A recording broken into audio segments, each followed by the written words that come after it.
Hello guys, আশা করি তোমরা সকলে ভালো আছো। আজকে কোষ বিভাজনের তৃতীয় ভিডিওতে আমরা আলোচনা করব কোষচক্র নিয়ে। আজকে আমরা কোষচক্র নিয়ে বিস্তারিত আলোচনা করব। তো চলো শুরু করা যাক। তো কোষচক্র বা সেল সাইকেল সম্পর্কে জানতে হলে তোমাদেরকে প্রথমে জানতে হবে যে এই সেল সাইকেল ধারণাটা প্রবর্তন কে করেন বা প্রস্তাব করেন কারা। প্রস্তাব করেন বিজ্ঞানী হাওয়ার্ড এবং বিজ্ঞানী পেল্ক। এই দুইটা নাম মনে রাখবা। সালটা এত প্রয়োজন নাই, তাই এখানে সালটা আনা হয় নাই। সালটা প্রয়োজন নাই। তো এই যে কোষচক্রতে কি দেখো, কোষচক্রতে একটা পার্টে দেখো বেশিরভাগ সময় ধরেই ইন্টারফেস বা প্রস্তুতি পর্যায়ে চলে। আর আরেকটা পার্টে দেখা যায় যে মিন বিভাজন, যেটা মাত্র 5 থেকে 10% সময় মিন বিভাজনটা চলে। তো এই যে কোষ বিভাজনের দুইটা ধাপ বা এই দুইটা ধাপের মধ্যে আবার মানে দুইটা পর্যায়ের মধ্যে আবার উপপর্যায় আছে। এই যে পর্যায় উপপর্যায়গুলা নিয়ন্ত্রণ করে কি? অবশ্যই একটা কার্যক্রম বা প্রোগ্রাম। সেই প্রোগ্রামটাকে বলা হয় জেনেটিক প্রোগ্রাম, মানে জিনের মাধ্যমে এই প্রোগ্রামটা আমাদের এই যে কোষচক্রটা বা সেল সাইকেল কন্ট্রোল হয় বা নিয়ন্ত্রিত হয়। তো এই জেনেটিক প্রোগ্রামটা তো অবশ্যই নিয়ন্ত্রক আছে। কারা এটাকে নিয়ন্ত্রণ করে?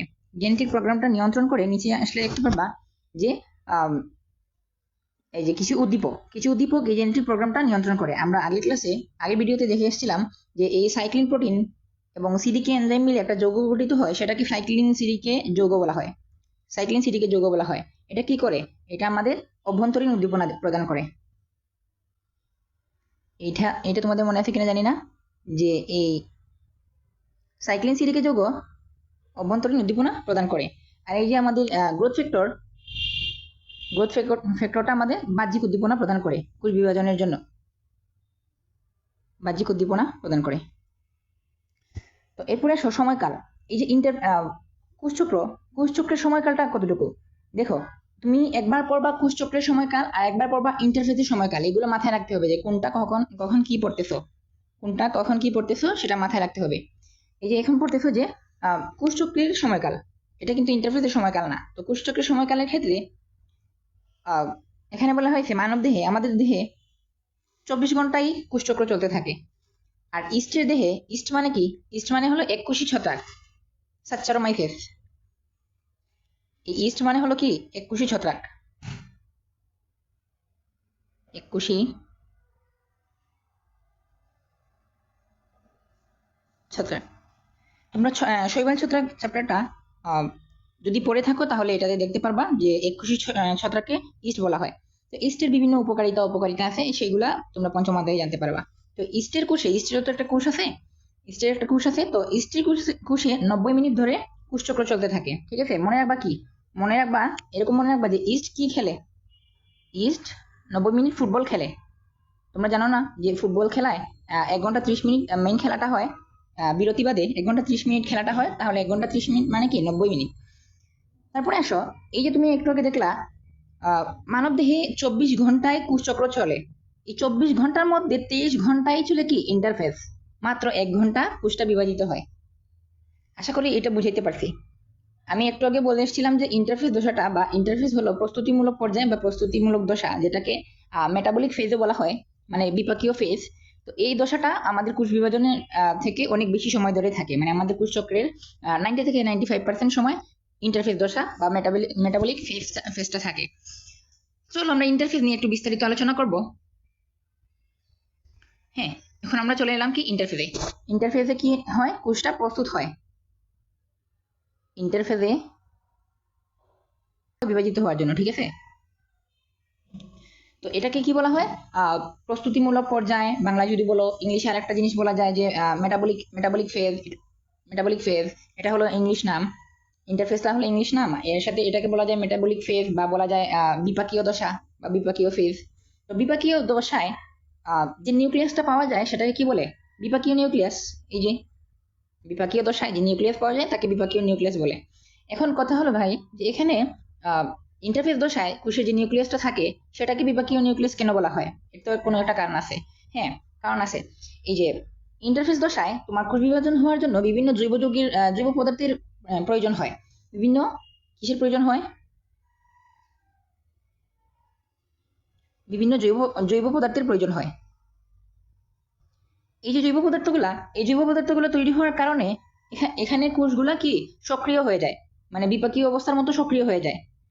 তাই এই যে ইন্টারফেস দশার নিউক্লিয়াসটাকে কি বলা হয়, বিপাকীয় নিউক্লিয়াস বলা হয়। আবার এই বিপাকীয় নিউক্লিয়াসের জন্য বলতে পারো ইন্টারফেসকে বিপাকীয় দশাও বলা হয়। বিপাক মানে হলো ইংরেজিতে মেটাবলিক ফেজও বলা হয়। আশা করি বুঝতে পারছো।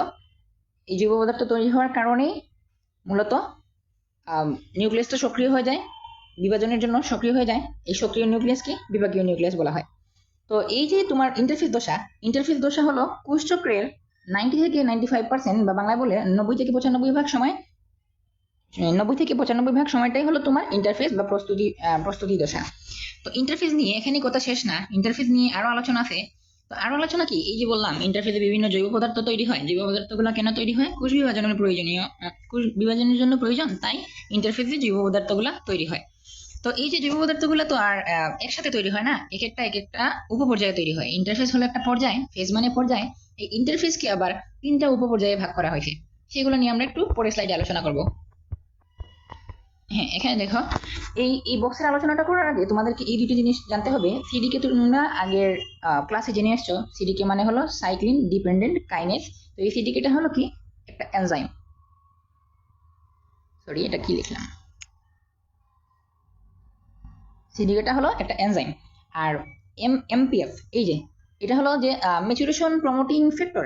এর কাজ কি, এর কাজ হলো তুমি যে কোষ বিভাজনের জন্য এই ম্যাচুরেশন প্রমোটিং ফ্যাক্টর এমপিএফ যেটা, সেটা তোমার ইন্টারফেজের একেবারে শেষের দিকে G2 দশায় কি হয়, সক্রিয় হয়, এই যে অ্যাক্টিভেট করতে হয় একেবারে শেষ দশা, শেষ উপপর্যায়ে। দশাটা বলা যায় না, উপদশা বলতে পারো বা উপপর্যায় বলতে পারো।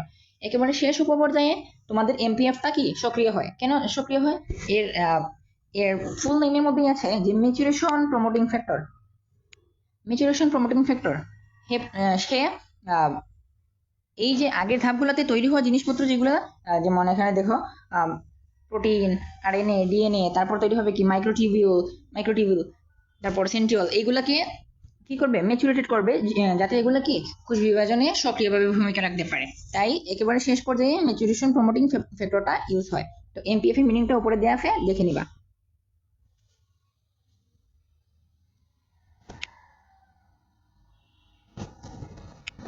এরপরে আসো, বক্সটা আমরা পড়া শুরু করে দিই। তো এখানে উপপর্যায়গুলোর নাম বলা আছে। উপপর্যায়গুলো হলো G1 দশা, এস দ্বারা মনে রাখবা যে সিনথেসিস, এস দ্বারা মনে রাখবা সিনথেসিস, আর G2 দশা, ঠিক আছে। এই যে G1 মানে হলো গ্যাপ ওয়ান, G1 মানে গ্যাপ ওয়ান, জি শব্দের মিনিং হলো গ্যাপ, আর G2 মানে গ্যাপ টু। আর এটা হলো কি এস মিনিং সিনথেসিসের বাংলা হলো সংশ্লেষণ। কি সংশ্লেষণ হয় এখানে আমরা দেখব। এখন আসো যে কোন দশা কোষচক্রের কতটুকু সময় নিয়ে থাকে। কি বললাম, কোষচক্র না, কোন দশা ইন্টারফেসের কতটুকু সময় নিয়ে থাকে। কারণ আমরা পড়ছিলাম কি মূলত আমাদের কোষচক্র 2টা ভাগে বিভক্ত, একটা ইন্টারফেস বা প্রস্তুতি দশা, আর একটা হলো যে মাইটোটিক দশা, যেটার মধ্যে আসলে বিভাজন হয়, মাইটোসিস মিওসিস এগুলো হয়। তো প্রথম দশা নিয়ে আমরা এখানে আলোচনা করতেছি ইন্টারফেস নিয়ে। ইন্টারফেসের উপপর্যায়গুলো হলো G1, F, G2। তো এই যে এই টাইমগুলো হলো ইন্টারফেসের মধ্যবর্তী, G1 এর টাইম এটা, এস এর টাইম এটা, তারপর G2 এর টাইম এটা। এগুলো কিভাবে মনে রাখা যায়, এগুলো মনে রাখা যায় এইভাবে মনে রাখলে তোমাদের একটু কঠিন লাগতে পারে। তো এগুলো মনে রাখবা যে এই 3 আর 4 34, 3 আর 5 35। দেখো G1টা তোমার আগে আছে, তাই 34টা এখানে 34 আগের সংখ্যা, আর এসটা পরে আছে এই 35টা হলো 34-এর পরের সংখ্যা। আর এখানে মনে রাখবা জাস্ট 12, এই যে 1, এই যে 2 বা 10 20 মনে রাখতে পারো, এই যে 10 20, এটা মনে রাখা সহজ হবে। তো এটা মনে রাখবা 34, এটা মনে রাখবা 35, আর এটা হলো 10 20 বা 12 মনে রাখলা, বা 1 2 মনে রাখতে পারো, শূন্য তো এটা পিছনে আছে। তো দেখো G1 দশায় আমাদের কি অ্যাক্টিভেট করতে হয়, G1 দশায় আমাদের অ্যাক্টিভেট করতে হয় সাইক্লিন ডিপেন্ডেন্ট কাইনেজ, ওই যে উদ্দীপনা প্রদান করে, অভ্যন্তরীণ উদ্দীপনা প্রদান করে। এখানেও সিডিকে সক্রিয় করতে হয়, অভ্যন্তরীণ উদ্দীপনা দেয়। এখানে ম্যাচুরেশন প্রমোটিং ফ্যাক্টর লাগে। এটা কেন লাগে একটু আগে বলে আসছি। তো আসো বৈশিষ্ট্যগুলা দেখো, G1 এর বৈশিষ্ট্যগুলা। আসলে এখানে এই 3টা লেখার পর জায়গা ছিল না, আমি চাইছিলাম যে একটা স্লাইডের একটা বক্সের মধ্যে সবকিছু চলে আসুক। মেইন কথাটা হলো যে এইটা সিদ্ধান্ত গ্রহণ, G1 সিদ্ধান্ত গ্রহণ করবে। এখন ধরো এটা মনে রাখার সহজ টেকনিক হলো, ধরো তোমার ফ্যামিলিতে তুমি একটা ডিসিশন নিতে চাইতেছো, তো তোমার থেকে অগ্রজ মানে তোমার বড় সিনিয়র, তুমি তাদের থেকে পারমিশন নিবা না যে এটা করবো কিনা, এটা করলে ভালো হবে কিনা। এই G1টাও এখানে এরকম একটা জিনিস, যে এখানে সিদ্ধান্ত গ্রহণ করা হয় যে ইন্টারফেস দশাটা আর চলবে কিনা, মানে G1 থেকে F দশায় যাবে কিনা, S থেকে G2 দশায় যাবে কিনা, আর G থেকে জি থেকে এম ফেজ বা বিভাজন পর্যায়ে যাবে কিনা, এগুলো তো প্রস্তুতি। এই এম ফেজটা হলো মূল বিভাজন প্রক্রিয়া, এটাতে যাবে কিনা এগুলো নির্ধারণ করে কে, এগুলো নির্ধারণ করে G1। তাই জি ওয়ান সিদ্ধান্ত গ্রহণ করে, এটা হলো একটা বৈশিষ্ট্য G1-এর। তারপরে আসো, শুরুতে সাইক্লিন প্রোটিন তৈরি হয়, এই যে সিডিকে, এখানে যেহেতু সিডিকে যৌগটাকে ইয়ে করতে হবে, সিডিকে প্রোটিনটা সক্রিয় করতে হবে, তাহলে এখানে সাইক্লিন প্রোটিনের কথাটা আসবে। আশা করি এটা তোমাদের ক্লিয়ার। এখন 2 নাম্বার বৈশিষ্ট্যটাতে আসো। 2 নাম্বার বৈশিষ্ট্য কি বলছে? 2 নাম্বার বৈশিষ্ট্য বলছে প্রোটিন, আরএনএ, ডিএনএ সহ রেপ্লিকেশনের সকল উপাদান তৈরি করে। কে তৈরি করে? G1। আমাদের G1টা রেপ্লিকেশনের সকল উপাদান তৈরি করে। কারণ কি? কোনো একটা কারণ তো আছেই অবশ্যই, হ্যাঁ, কারণ ছাড়া তো কিছুই হয় না। তো দেখো 2 নম্বরে বলছে যে প্রোটিন, আরএনএ, ডিএনএ সহ রেপ্লিকেশনের সকল উপাদান তৈরি হয়। তার মানে রেপ্লিকেশন ঘটবে কোনো জায়গায়, রেপ্লিকেশন ঘটার জন্যই তো তার প্রয়োজনীয় উপাদানগুলো দরকার হয়। আর এই প্রয়োজনীয় উপাদানগুলো এখানে তৈরি হয় রেপ্লিকেশন হওয়ার জন্যই। তো রেপ্লিকেশনের মানে কি? ডিএনএ প্রতিলিপন। এই যে G1-এ তোমার রেপ্লিকেশনের জন্য প্রয়োজনীয় উপাদান তৈরি হবে, G2-তে এসে রেপ্লিকেশনটা সম্পন্ন হবে। আশা করি এটা বুঝতে পারছো। এখন আসো 3 নম্বরে। 3 নম্বর কি বলছে? সিডিকে দ্বারা ফসফোরাইলেশন নিয়ন্ত্রণ। আচ্ছা, G1-এর 3 নম্বর বৈশিষ্ট্যটা হলো সিডিকে দ্বারা ফসফোরাইলেশন নিয়ন্ত্রণ। কেন এখানে ফসফোরাইলেশনটা কেন নিয়ন্ত্রণ করতে হবে? ভাই, ফসফোরাইলেশন মানে কি? আমি একটু এগুলো মুছে দিই, তারপর বলছি।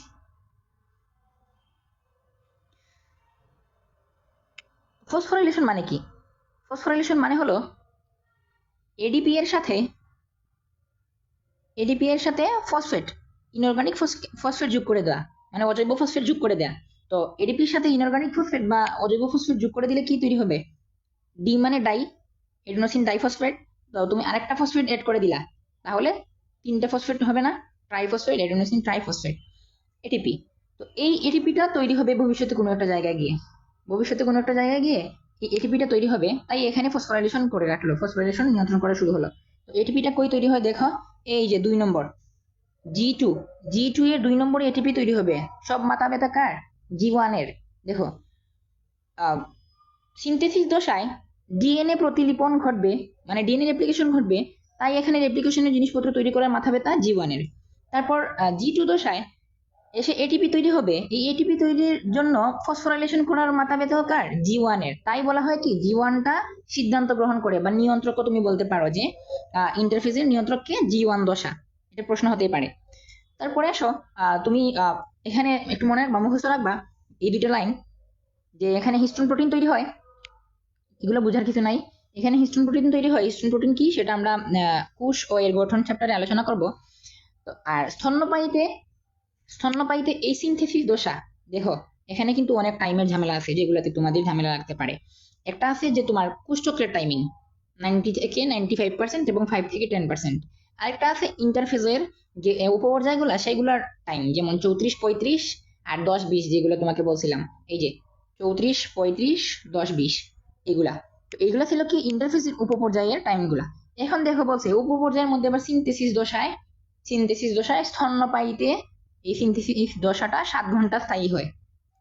দেখো সবকিছু কিন্তু তুমি কি বলি, দন্তা স দিয়ে মনে রাখতে পারো। এই যে এই লাইনটা মূলত দন্তা স দিয়ে মনে রাখতে পারো, দন্ত স। এই দন্ত স দিয়ে কিভাবে? দন্ত স ফর সংশ্লেষণ বা সিনথেসিস, দন্ত স ফর স্তন্যপায়ী, দন্ত স ফর 7 ঘন্টা।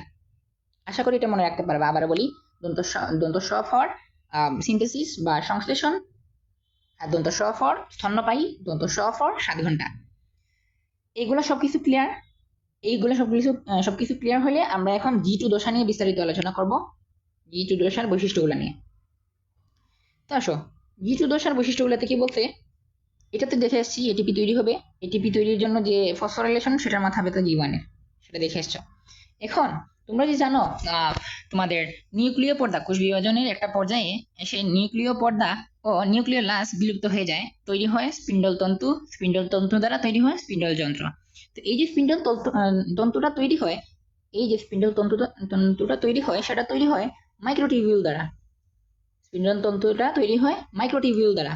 আর মাইক্রোটিবিউল যে তৈরি হয়, মাইক্রোটিবিউলটা দেখো একটু, তৈরি সূচনা করে কে? মাইক্রোটিবিউল তৈরি সূচনা করে সেন্ট্রিওলটা মাইক্রোটিবিউল তৈরি সূচনা করে। তো তুমি কিভাবে মনে রাখবা? মনে রাখবা যে সেন্ট্রিওল, সেন্ট্রিওল থেকে মাইক্রোটিউবিউল, মাইক্রোটিউবিউল থেকে স্পিন্ডল, স্পিন্ডল তন্তু, স্পিন্ডল তন্তু, আর তারপর মনে রাখবা কি স্পিন্ডল তন্তু থেকে স্পিন্ডল যন্ত্র, এখানে পো লাগাই দিই স্পিন্ডল যন্ত্র। আশা করি এগুলা তোমাদের ক্লিয়ার করতে পারছি। তো এই ক্লাসটা দেখার পর অবশ্যই হাসান স্যারের বইটা একটু রিডিং দিবা, রিডিং দেওয়ার পর দেখবা সবকিছু ক্লিয়ার হয়ে গেছে। যতটুকু আলোচনা করা সম্ভব এখানে সবকিছুই আলোচনা করছি প্রায়, আর কিছু বাকি নেই, আচ্ছা, যদি আমাদের ভিডিওগুলো ভালো লাগে অবশ্যই আমাদের ইউটিউব চ্যানেলটা সাবস্ক্রাইব করে রাখবা, আর ভিডিওটা ভালো লাগলে ভিডিওতে একটা লাইক দিয়ে দিবা, ফেসবুকে ফলো করবা। আজকের জন্য বিদায়।